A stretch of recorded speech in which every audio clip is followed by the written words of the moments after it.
चलो। हेलो दोस्तों, मैं डॉक्टर बी डी पाटिल आप सभी का आज की इस हिंदी ऑनलाइन कक्षा में स्वागत करता हूँ। दोस्तों, हम हमारे पाठ्यक्रम के अंतर्गत आने वाली मधुआ इस कहानी का अध्ययन कर रहे हैं और जय शंकर प्रसाद द्वारा लिखित ये सुंदर कहानी हम पिछले 2-3 कक्षा से देख रहे हैं। हमने इस कहानी में अब तक ये देखा कि शराबी जो 7 दिन शराब नहीं पिया था और जिसको 7 दिन के बाद शराब पीने का मन हुआ तो वो कहानियाँ सुनाने के लिए ठाकुर सरदार सिंह के पास चला गया। फिर वहाँ पे उसको 1 रुपया मिलता है। फिर वो 1 रुपया लेकर वहाँ से निकलता है। फिर लल्लू के पास जाता है ये जमादार, और वहाँ पे उसको ये मधुआ मिलता है, बालक मधुआ। और मधुआ का हाल ऐसा था कि उसे देखकर उसको दया आ गई और उस मधुआ को लेकर वो अपनी कोठरी में आ जाता है।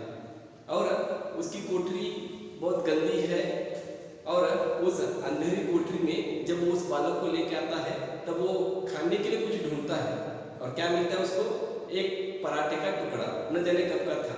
वो उसको देखकर वो बोलता है कि मैं तेरा गड़ा भरने के लिए कुछ और लेके आता हूँ, तब तक तो यहाँ पे इसे चबाते बैठ। और फिर वो भागता हुआ जाता है रात के 10 बजे।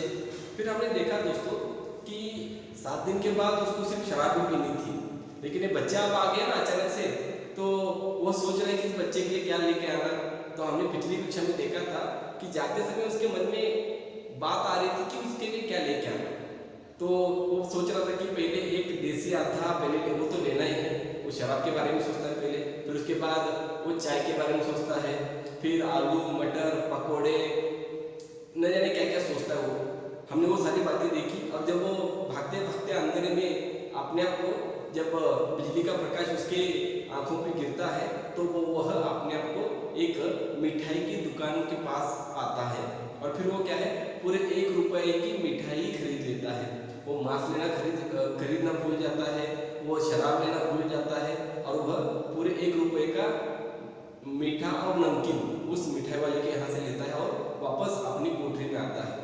उसको उस बच्चे की पेट का ख्याल था, उसको भूख लगी है। फिर वो जब वो वापस आता है तो 2 पांते यानी 2 प्लेट लगाता है और दोनों बैठकर क्या है वो खा रहे हैं।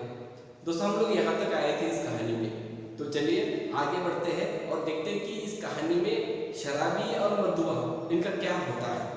तो दोस्तों, किताब में अगर हम देखें तो पेज नंबर 144 यानी 144, और इस 144 पेज पे आधे हिस्से के बाद हम देखेंगे आगे। शराबी ने मिट्टी की गगरी से पानी उंडेलते हुए कहा। जब शराबी सब नमकीन मीठा लेके आया ना तो खाने के लिए बैठने वाले दोनों, तो उसने क्या किया, उसने उसके कमरे में जो एक मिट्टी की गगरी थी, बिंदगी जो पानी से भरी थी, उसमें से हाथ धोने के लिए पानी लिया।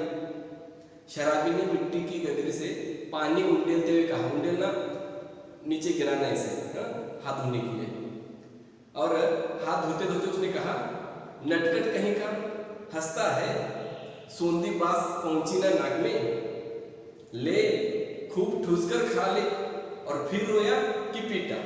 तो दोस्तों, हम लोग यहाँ तक आए थे। उसने कहा था कि अच्छी खुशबू नाक में जाते हंसने लगा ना तो, और कहता है कि पेट भर के खा ले, ठूस ले, लेकिन इतना याद रखना कि रोया कि पीटा। तो ये उसके भूख का ख्याल करता है, उसको खाने के लिए लेके आता है। लेकर कहते आगे, दोनों ने बहुत दिन पर मिलने वाले 2 मित्रों की तरह साथ बैठकर भरपेट खाया। अब उसने भी 7 दिन से कुछ खाया नहीं था, हमने पहले देखा है, बस उसने चने ही चबाए थे। और ये लड़का भी क्या है, सुबह से भूखा था। तो दोनों ने बहुत दिनों के बाद मिलने वाले, जैसे 2 दोस्त होते ना, जैसे मिल के बैठ के खाते हैं, वैसे इन दोनों ने वह नमकीन खाया, मीठा खाया। सीधी जगह में सोते हुए बालक ने शराबी का पुराना बड़ा कोट ओढ़ लिया।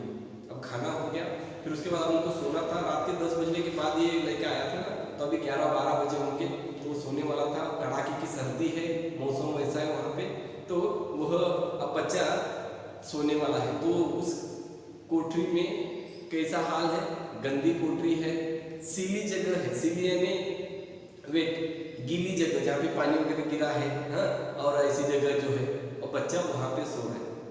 तो लेके कहते हैं सीली जगह में यानी गीली जगह में सोते हुए बालक ने शराबी का पुराना बड़ा कोट था ना वो ओढ़ लिया।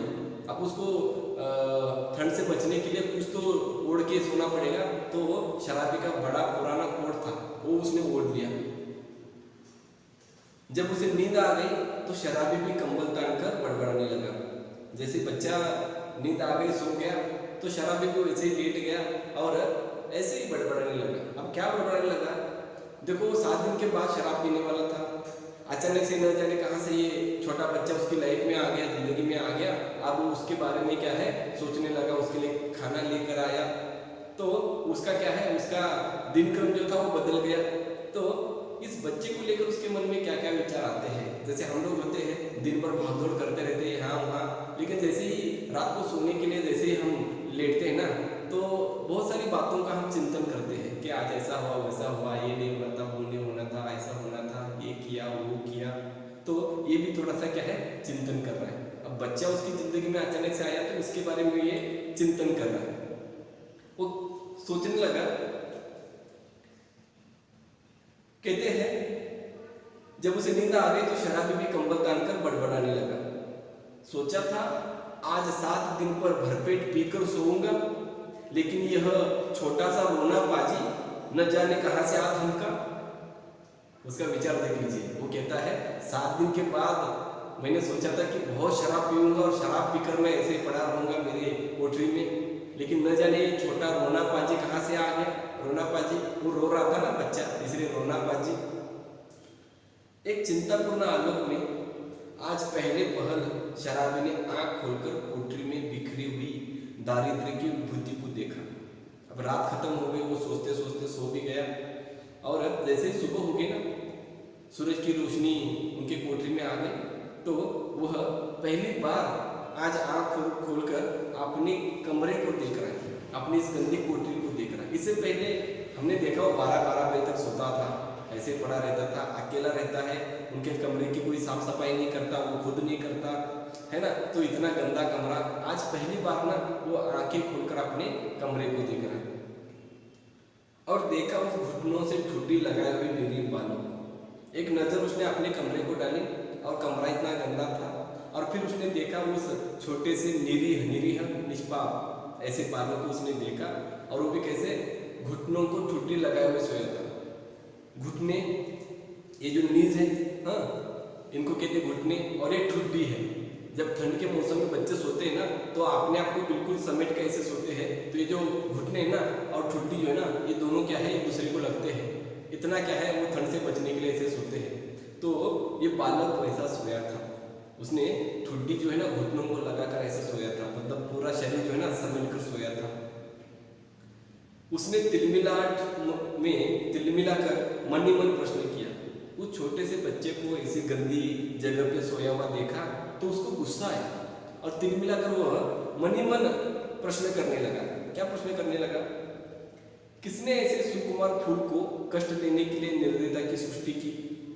आहारी नीति, तब इसको लेकर मुझे घर बारी बनाना पड़ेगा क्या। वो सोचता है कि इतने सुंदर फूल जैसे बच्चे को किसने ऐसे पैदा करके छोड़ दिया। अगर बच्चों का लालन पालन नहीं कर सकते तो क्यों पैदा करते हैं। उसके मन में ये बात आई, कौन होंगे उसके माँ बाप, क्यों उन्होंने इसको छोड़ दिया। ये फूल जैसा सुंदर सा बच्चा दर दर की ठोकरें खा रहा है, उसको खाने को नहीं मिलता और गंदी गंदी जगह पे उसको ऐसे सोना पड़ता है। अगर उसके माँ बाप होते तो उसका ख्याल करते। तो उस बच्चे की हालत देखकर वो सवाल कर रहा है कि फूल जैसे बच्चे को क्यों ऐसे ठोकरें खाने के लिए पैदा किया गया। वो कहता है अपने मन में कि आहार नीति, अब इस बच्चे का मेरे कोठरी में आना ये क्या ऐसे तो एक संयोग है, कोइंसिडेंट। क्या ये ऊपर वाले का इशारा है कि इसको अपने कमरे में रखो, इसके अपने घर में रखो और इसका लालन पालन करो। क्या उसका इशारा है ये? क्योंकि मैं तो कहता हूँ कि मैं तो अकेला जीवन जीता हूँ, मस्त अपनी जिंदगी में मैं रहता हूँ। इस बच्चे को क्यों मेरे जिंदगी में भेजा? क्या ऊपर वाले का इशारा है कि मैं उसको पालूं पोसूं, उसका ख्याल रखूं, वो मेरी जिंदगी का हिस्सा बने। वो कहता है आहार नीति, तब इसको लेकर मुझे घर बार बनाना पड़ेगा क्या। कि इसको लेकर मुझे घर बनाना पड़ेगा क्या? हे भगवान, क्या तेरा इरादा है कि इसको लेकर मुझे घर बसाना पड़ेगा? मैं अकेला रहता था, मैंने घर वाले कभी नहीं की, जिसे मैंने कभी सोचा भी नहीं है। ये तो मेरा दुर्भाग्य है कि घर बसाने के बारे में मैंने कभी सोचा ही नहीं। मेरे साथ कोई रहेगा, मैं उनका ख्याल रखूंगा, मेहनत करूंगा, कमाऊंगा, फिर घर वालों का ख्याल रखूंगा, ये तो मैंने कभी सोचा ही नहीं। तो हे भगवान, हे नियति, तू क्या चाहती है? क्यों इस बच्चे को मेरे जिंदगी में भेज दिया? मेरी इतनी माया ममता जिस पर आज तक केवल बोतल का ही अधिकार था, इसका पक्ष क्यों लेने लगी? ये कहता है कि मेरी जिंदगी में, मेरी मन में, मेरे हृदय में जो भी माया है, ममता है, वो सिर्फ और सिर्फ बोतल पर ही है, शराब के लिए है। ये मेरी माया ममता आज इस छोटे से बच्चे का क्यों पक्ष ले रही है? क्यों उसके बारे में इतना सोच रहा है मेरा मन? क्यों उस बच्चे को देखकर मेरे मन में दया आ गई?